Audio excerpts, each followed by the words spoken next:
Welcome to the Disambiguation podcast, where each week we try to remove some of the confusion around AI and business automation by talking to experts across a broad spectrum of business use cases and supporting technology. I'm your host, Michael Fawcett.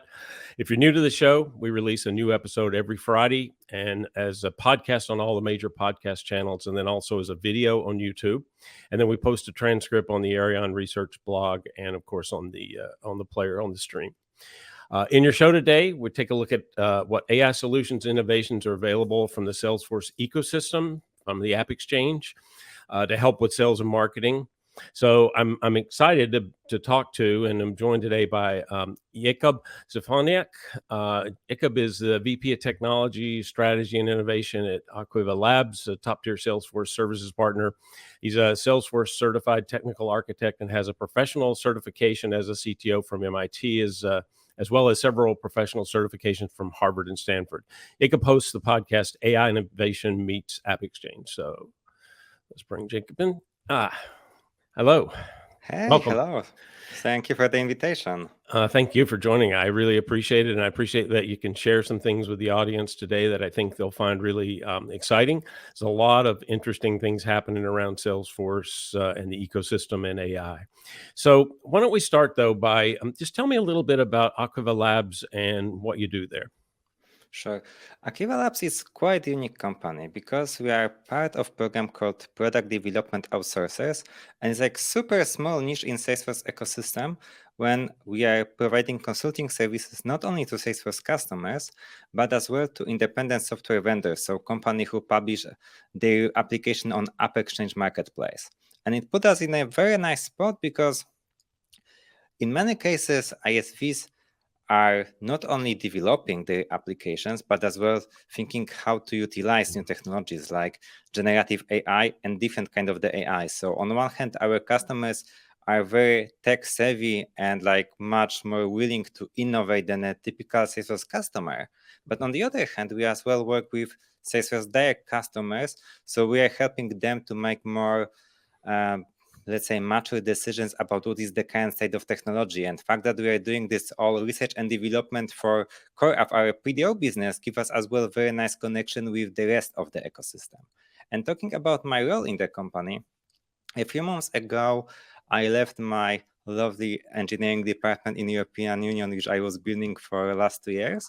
And together with our CEO, Nikolai, we started something what we called AI Task Force. So literally we have a very small group when we are trying to answer a few questions. One is getting all this AI knowledge, which then we can help to transfer and adapt to our customers. And the second is leading the digital transformation inside of our company, because with the new wave of artificial intelligence, we see lots of potential to improve our own development services. So we are helping our engineering department to adapt to the new processes, new technologies, and kind of reimagining how the outsourcing company can work in 21st century. Nice. So I should say that I do have I met Jakub through an association with Aquiva Labs. They're doing some work for one of the startups that I work with, Locator X. So definitely excited, and we certainly had a really good relationship with you guys. And I think you've certainly done a lot to help them get their product on the App Exchange. So let's jump into the AI piece of it. So there's so much buzz out there. Particularly over the last year or so, AI, Gen AI, business automation, all of those things seem to have finally come together in a way that have gotten people really excited. And, like with any new technology, or I guess not really that new, but newly available, or at least people are aware of it, there's a lot of excitement. So I'm curious, because you talk with a lot of customers around using AI, implementing AI, what they should be doing. So what are you hearing? What are customers doing with AI today? And then what are some of their concerns and fears that might be, maybe holding them back a bit? That's an amazing question. And I think we should take a look on the history of computer science, because it's not a first time when people get excited about AI. Probably in 70s and then in 80s, you have this first big waves. And then we have a term winter of AI because of this super high expectations. Business start putting lots of money into doing stuff just to find that technology is not good enough yet. In 90s, when IBM's Deep Blue won a chess match with Kasparov, people as well thought, okay, tomorrow is going to change the world. The theory is that generally we had a pretty good AI for playing one particular game, but it was not enough to generate lots of business value in this particular moment. So I think with the current level of hype, it's good to ask exactly the same question. Where do we exactly stand? And how could we benefit from this current situation in the market? When people are thinking about AI, I think the very confusing part is that, okay, we have some technology which help to discover new drugs and fight with a cancer. We have some technologies for super good quality image recognition. And we have ChatGPT, which can help with, for example, getting sentiment or classifying text. So for many customers, it's very difficult to even think, okay, where should we start? And then one of these options can cost me hundreds of dollars or thousands of dollars per month, but another is going to cost me millions of dollars. But as a not technical person, I can have literally lots of problems to even think, okay, maybe solving cancer is a good plan B for my business, but then I will find that this technology is not so easy as just using generative AI. So I mean, it sounds like there's sort of levels of jumping in on this technology, right? So there are things you could just simply automate using very simple applications of generative AI, but then the more you go up in the chain, either from an automation standpoint or from an assistant, data analysis and decision support tool, it can get considerably more expensive and more complex. So that's accurate. Yeah. That's correct. So as you're talking with these customers, and obviously a lot of Salesforce customers there, and Salesforce has gone all in on AI with the AI Cloud and Einstein GPT and a bunch of different offerings that are coming out or have come out. So what's the discussion like? Usually when you talk about implementing the technology, there's like a build versus buy versus should we partner. I mean, how does that play out in the decision making today for Salesforce customers? That's a great question. Even if we are thinking only about option to buy, lots of people struggle to make decision what to buy. What are the real options available to me? And the big concern is, for example, the data quality. If I know that I have 10 years of technical debt with my database, is it good enough to get any benefits from AI or not?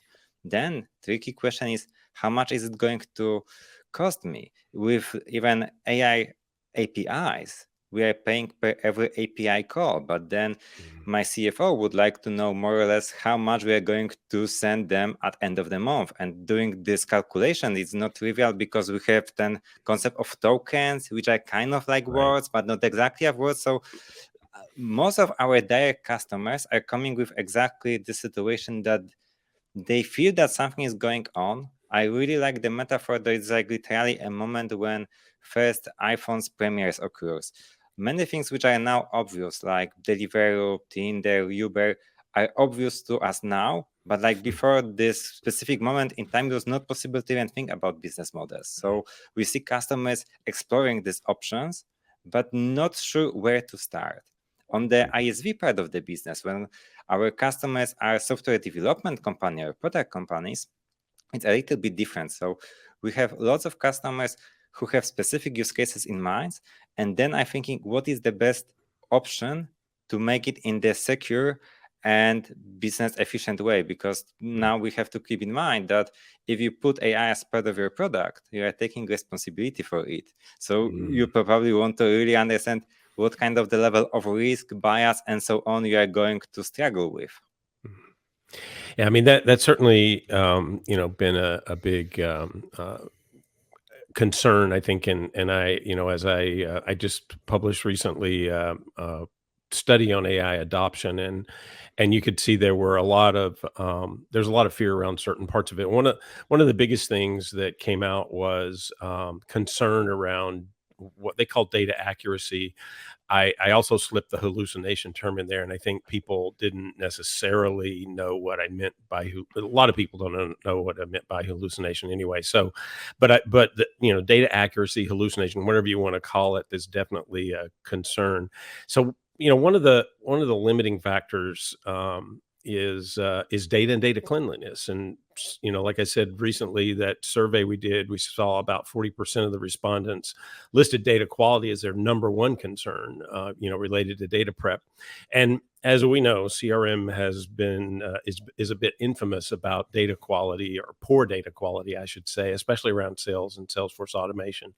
Have you seen anything? And I should say, in your podcast, obviously, you talk to a lot of Salesforce ISVs, and so I'm just curious, have you heard? I mean, what solutions have you seen that can really help accelerate your data cleanliness, data quality? Right. So one pretty nice and simple to adapt use case which came to my mind is application called Alfred, created by a company Native Video. What it's going to help with?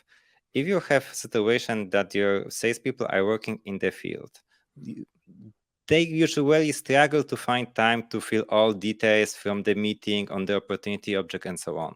So Alfred allows you to record your voice, and based on the transcription of your voice, use generative AI to fill the summary of what you said on the level of the record. And then, like in this way, literally it's taking matter of seconds to have a meaningful summary in your Salesforce org. So it's like pretty good first step.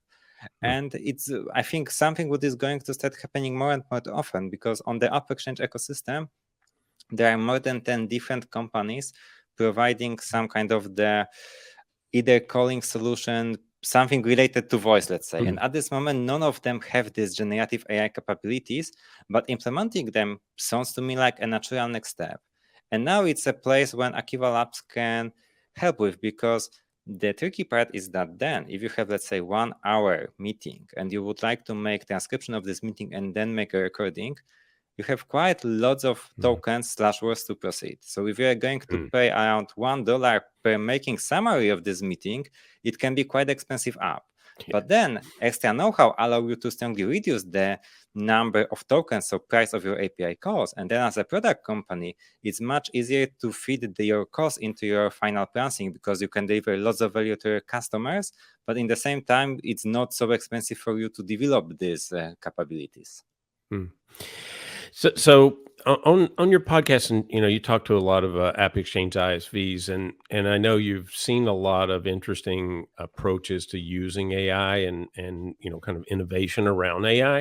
I mean, what are some of the things that you've looked at on the show? What are some interesting solutions and applications of AI in the ecosystem? We have a full spectrum. So one of our customers, Coverall, is like very big company. They have more than 700 people doing proper research and development in field of AI. So for them, we are mostly helping them to with their App Exchange product, which is integrating a very complex AI-driven product out of the system.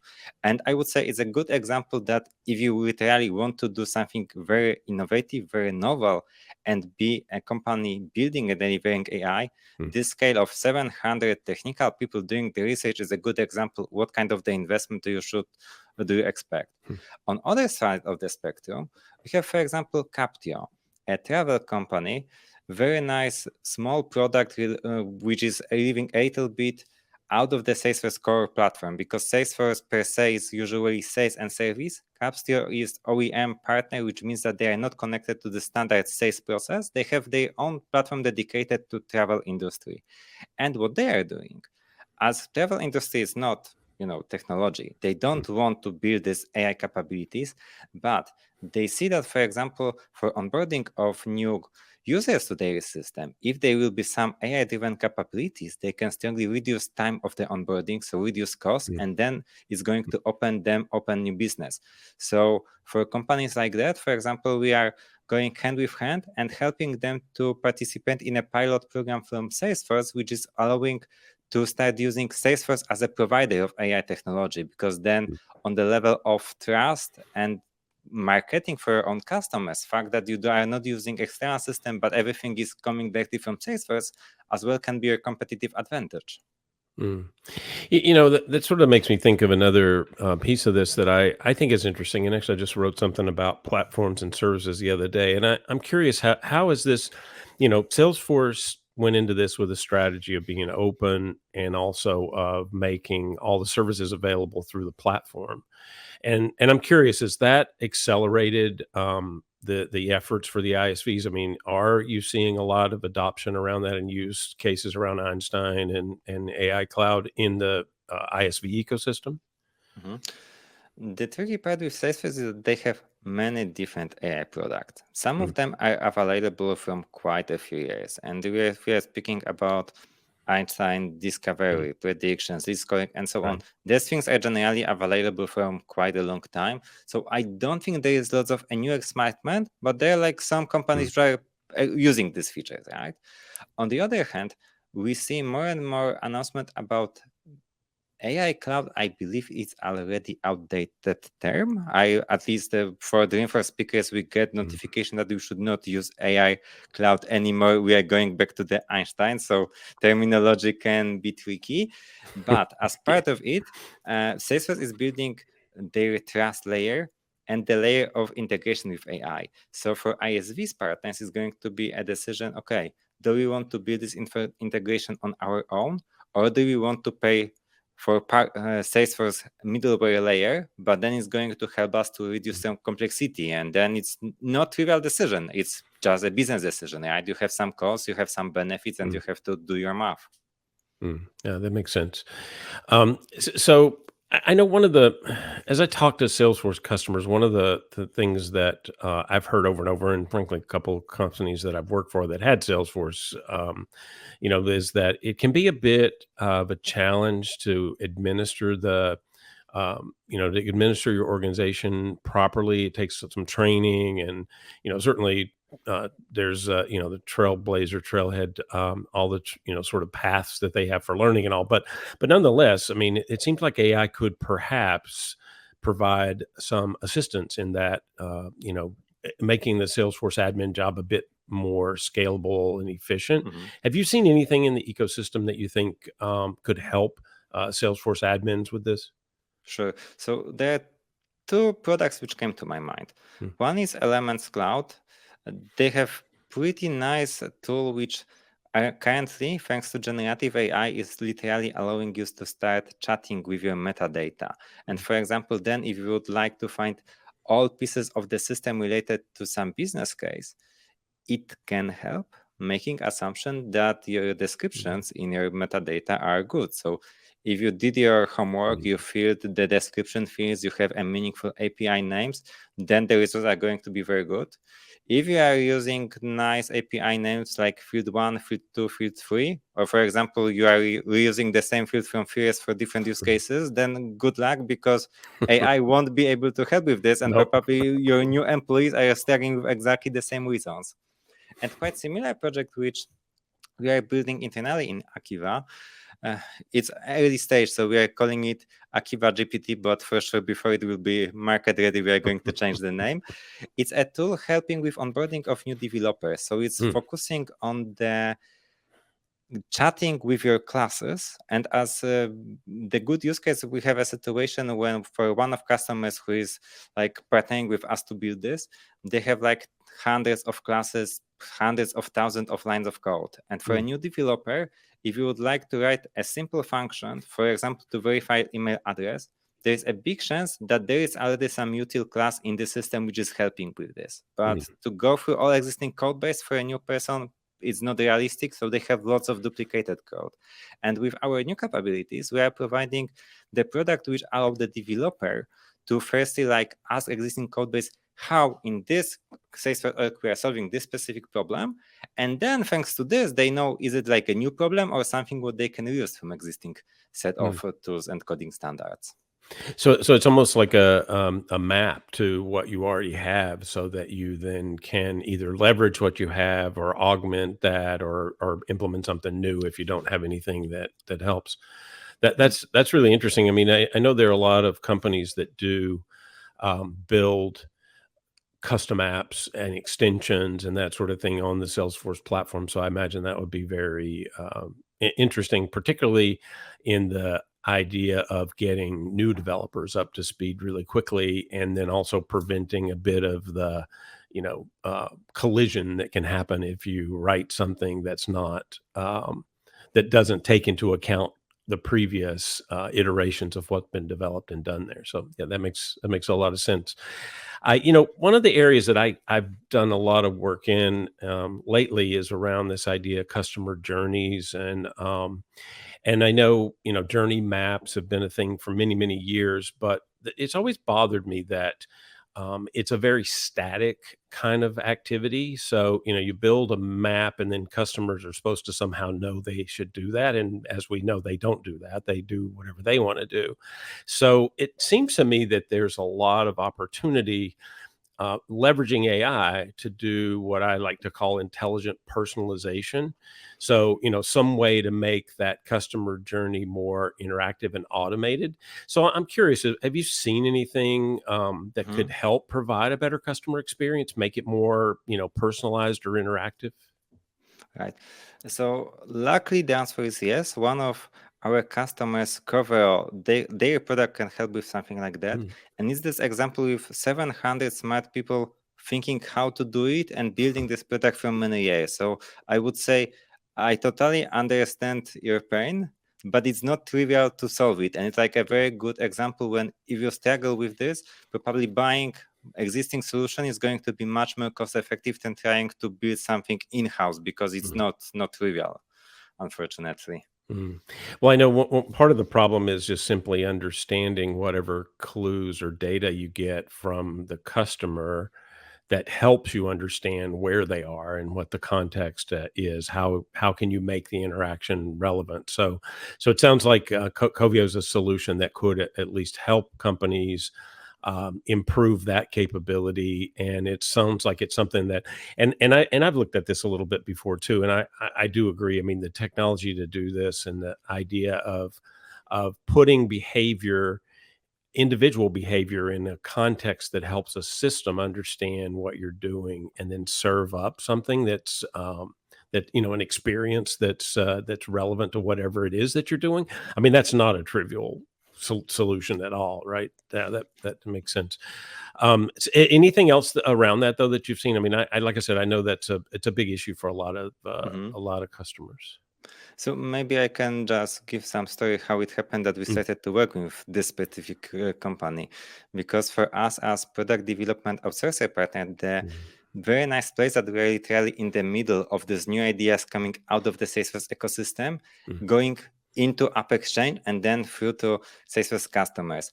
And in this particular case, as PDO, we participate sometimes in something called co-innovation. So in this case, mm, even not the ISV itself is our customer, but Salesforce partner account manager see that they struggle with, for example, some technical problems, or maybe mm, with adoption in the new market, or like something what Salesforce see as a potential to solve, and partner with PDO so we can like focus on the specific problem which is like very well defined mm, to help the ISV adapt to the App Exchange reality.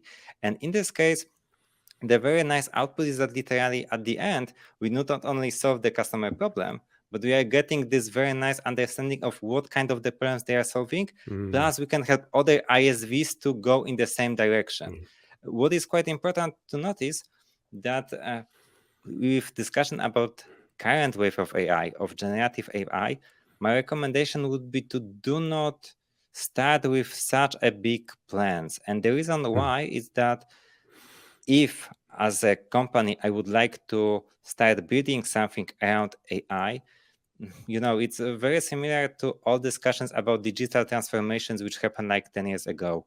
You should think about some easy wins, some low-hanging fruits to mm. build momentum. If you will start with building something too complex, you can just find that after 2 years you're going to be out of funds, your business colleagues are not going to still see any benefits, and then your program can be terminated. Yeah. So probably for now, generative AI sounds like the place and in many many different types of business you can find these low hanging fruits which can immediately give you some value. Mm. Yeah, that's interesting. I mean, in a former iteration of my tech career, I ran large ERP implementation projects, back in the late 90s and early 2000s. And that was always a real challenge because I felt like customers wanted to get such an acceleration to the value, to the end value, to the vision they had of what this would do, that a lot of times they didn't understand. And one of the things we tried to help them is to break everything down into steps so that you could realize value early and continue to generate value with each of those phases versus I'm investing everything for 3 years and then eventually I'm going to see some return out of this and it's going to be wonderful. It seems like that is, from a business standpoint, not a good strategy. It's never a good strategy to have like super high expectation at the beginning when you don't really understand what are these technical possibilities. So my recommendation would be to start from a little bit different angle. And there are like literally at this moment two options. One, that you start with educating yourself what are the capabilities. The tricky part with doing it on your own is fact that AI landscape is evolving extremely fast. Like literally few hours per week for me, it's just following newsletters and checking what is the current state of technology. Yep. The reason why it's happening is fact that even if you make some research 3 months ago, the results can be already outdated. Yeah. For even generative AI, we have few different large language models. Of course, everybody knows about ChatGPT, so OpenAI, but Google has their Palm/Bard. Meta published their Llama, and so on. Like, if you want to start using AI, some of them are more expensive, some of them are less. Right. But for your specific cases, maybe some of them are not as good. Like we made, for example, for one of our projects, a comparison how this generative AI works for specific questions which we ask, and we see that the quality of the responses vary, but the pricing as well is different. And after a few months, what we are now doing, we have like the automatic job, which is like sending the same prompts when we know what should we expect as the answers on a regular basis. And we see that even if we didn't touch anything in our app, the performance is changing and the quality is changing. So literally, either as a customer, you have to establish something as our Aquiva AI task force and have somebody at least doing it half time to try to stay at the top of curve. Or the second option is to partner with somebody who is doing exactly this and can provide this value. And for us, like to have some structure on this, we started with just getting some theoretical knowledge. So our CEO, Nikolai, spent some time on Business School University of Navarra in Spain on a program, Artificial Intelligence for Executives. And because he's more business guy, as I'm a little bit more technical, he sent me to MIT to learn about machine learning. So literally, when we have this complex requirements to build complex system, we as well have like the right level of technical knowledge to start this journey. For a Salesforce customer, I would expect that 10 years from now, it's going to be part of any chief information officer / chief digital officer. So generally, these capabilities, which now sounds like a black magic, are going to be as common as having like good mobile strategy or social media strategy. But it's a future. For now, probably just partnering with somebody who is working on this can be like the best first step. Yeah, it's funny. One of my previous guests, one of her conditions for doing the show was that I had to publish that episode really close to the interview because she felt like things changed so often that she had been embarrassed a few times in other shows she had done that were released 2 months after or whatever, and things had completely shifted in the AI landscape, which, as we know, you really do have to keep up with this weekly, right? I mean, it's a challenge.